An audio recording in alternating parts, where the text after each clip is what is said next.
Masya Allah, Bahrain serang Israel sebagai bukti bela Palestina. Begini kronologinya.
Untuk pertama kalinya sejak dimulainya perang di Gaza, perlawanan Islam di Bahrain menyatakan bertanggung jawab atas serangan terhadap sasaran Israel di wilayah Eilat di Israel Selatan.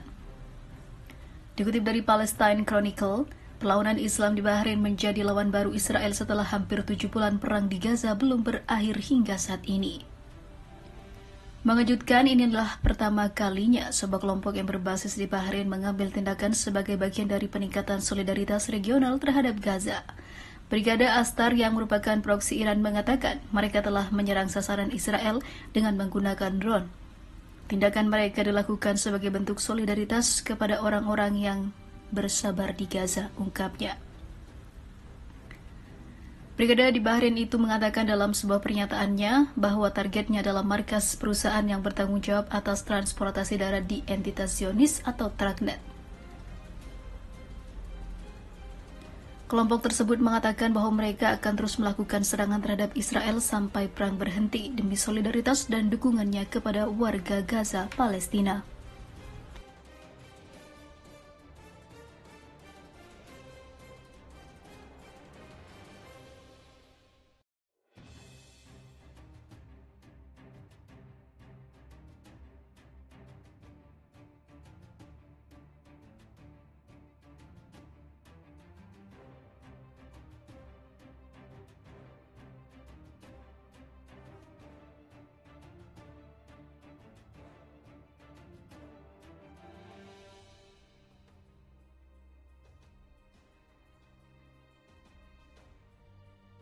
Turki menghentikan semua perdagangan dengan Israel karena krisis kemanusiaan yang diakibatkannya di Gaza.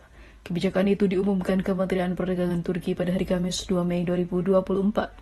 Transaksi ekspor dan impor terkait Israel telah dihentikan, mencakup semua produk, ungkap kementerian itu.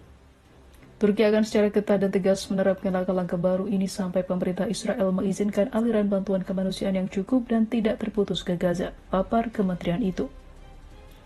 Menteri Luar Negeri Israel Katz mengkritik tindakan tersebut di platform media sosial X dengan mengatakan Presiden Turki Recep Tayyip Erdogan berperilaku seperti seorang diktator.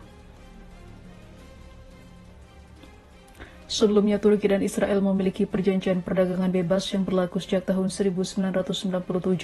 Volume perdagangan antara kedua negara mencapai 6,3 miliar dolar Amerika pada tahun 2023, di mana 76% diantaranya adalah ekspor Turki, menurut Institut Statistik Turki.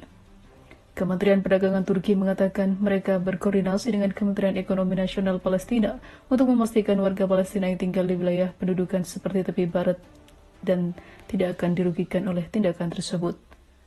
Turki juga mengekspor produk ke wilayah Palestina melalui bea cukai Israel. Sikap yang mengeras. Sejak menderita kekalahan besar dalam pemilu lokal di Turki pada Maret, pemerintah Turki semakin mengintensifkan kritiknya terhadap Israel dan mengambil serangkaian langkah terhadap pemerintahan Perdana Menteri Benjamin Netanyahu.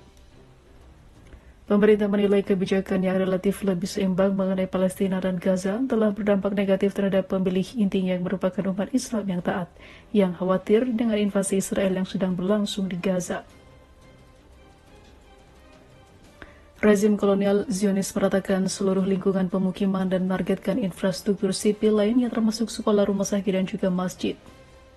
Pemerintah Turki pertama kali memberlakukan pembatasan ekspor ke Israel pada lebih dari 50 produk dimulai 9 April 2024 kemarin. Presiden Turki Erdogan bulan lalu secara terbuka bertemu dengan para pemimpin Hamas termasuk Kepala Biro Politik Ismail Haniyeh untuk pertama kalinya sejak serangan kelompok tersebut terhadap Israel pada 7 Oktober. Erdogan mengirim Menteri Luar Negerinya Hakan Fidan ke Doha untuk bertemu dengan para pejabat senior Hamas. Fidan dalam pernyataan terpisah awal pekan ini mengumumkan Ankara juga akan bergabung dalam kasus genosida Afrika Selatan terhadap Israel di Mahkamah Konstitusi Internasional. Fidan mengatakan Turki telah mempertimbangkan bagaimana menanggapi tindakan Israel selama perang di Gaza selama beberapa waktu dan telah mengambil tindakan terhadap Israel seperti membatasi beberapa ekspor. Pakar hukum kami telah mempelajari bagaimana berpartisipasi dalam kasus hukum melawan Israel di ICJ, ujar Fidan dalam pidatonya disiarkan televisi. Dia menjelaskan Erdogan menyetujui rencana para pejabat tersebut sehingga Turki akan secara hukum mendukung kasus Afrika Selatan melawan Israel di ICJ dan segera mengajukan permohonan kami ke pengadilan. Turki bertujuan memperkuat kasus Afrika Selatan dengan langkah ini. Nicaragua dan Kolombia sebelumnya telah mencoba melakukan intervensi dalam kasus yang sama dengan permohonan terpisah, namun pengadilan belum mengambil keputusan atas permintaan mereka.